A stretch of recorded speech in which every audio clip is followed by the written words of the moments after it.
तुमच्या सर्वांचं अगदी मनापासून स्वागत आहे. तर आज आहे सॅटरडे आणि गुड्डू आले म्हणून म्हटलं की डिनरला जाऊया.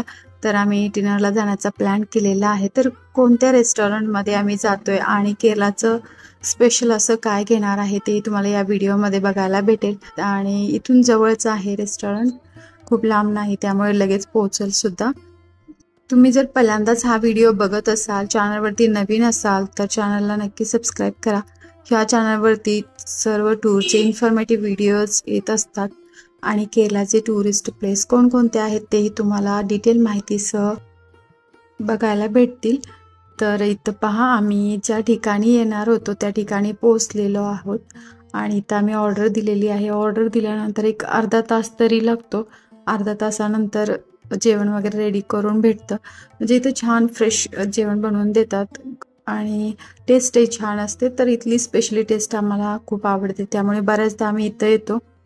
तर ह्या रेस्टॉरंटमधले फिश आम्हाला आवडत नाहीत म्हणून आम्ही फिश कधीच इथलं घेत नाही. चिकनसाठी हे बेस्ट आहे. तर आम्ही इथं चिकन 65 पहिल्यांदा घेतलेलं आहे आणि ते खाल्ल्यानंतर मग जेवण येईल.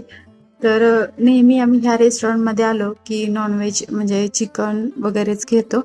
आणि फिशसाठीचं दुसरं रेस्टॉरंट आहे. तर हा बघा, केरलाचा किंग परोटा आहे, म्हणजे सर्वात मोठ्या साईजचा परोटा. एक परोटा खाल्ला तरीही इनफ होईल.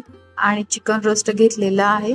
घरात सगळ्यांनाच परोटा आवडतो म्हणून बऱ्याच वेळा आम्ही परोटाच घेतो आणि ह्याला जास्त लेयर्स असतात आणि टेस्टी असतो हा परोटा. कधी तुम्ही केरलामध्ये आलात तर नक्की खाऊन बघा.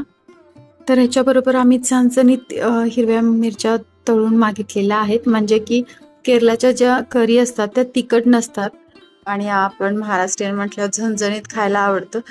तर आजही आम्ही हिरव्या मिरच्या घेतलेल्या आहेत. आणि असं आहे आमचं हे आजचं डिनरचं प्लॅन.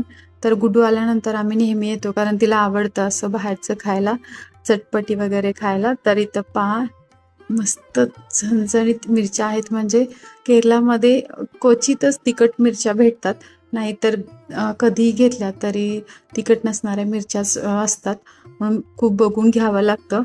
कधीतरीच तिखट असं झणझणीत मिरच्या भेटतात. आणि इथला भाजीपाला पण वेगळा आहे, म्हणजे महाराष्ट्रामध्ये असतो त्या पद्धतीचा भाजीपाला इथं भेटत नाही, वेगळाच आहे. म्हणजे सर्व ज्या भाज्या आहेत, म्हणजे आता दोडका म्हणाल तर खूप मोठा मोठा असतो, कारली सुद्धा मोठी असतात, भोपळा वगैरे इथं भरपूर खातात. वेगळंच आहे. भाजीपालाचा पण डिटेल व्हिडिओ मी कधीतरी ह्या चॅनलवरती नक्की टाकेन. तर आता मस्तपैकी जेवण झालेलं आहे आणि आम्ही आता घरी चाललोय. तुम्हाला जर हा व्हिडिओ आवडला तर जास्तीत जास्त शेअर करा आणि इथून पुढे सुद्धा येणारे व्हिडिओज बघत चला, म्हणजे केरलाविषयीची बरीचशी माहिती तुम्हाला भेटत राहील. प्रत्येक व्हिडिओमध्ये काही ना काही माहिती असतेच. शेवटपर्यंत व्हिडिओ बघितल्याबद्दल मनापासून धन्यवाद. Thank you for watching.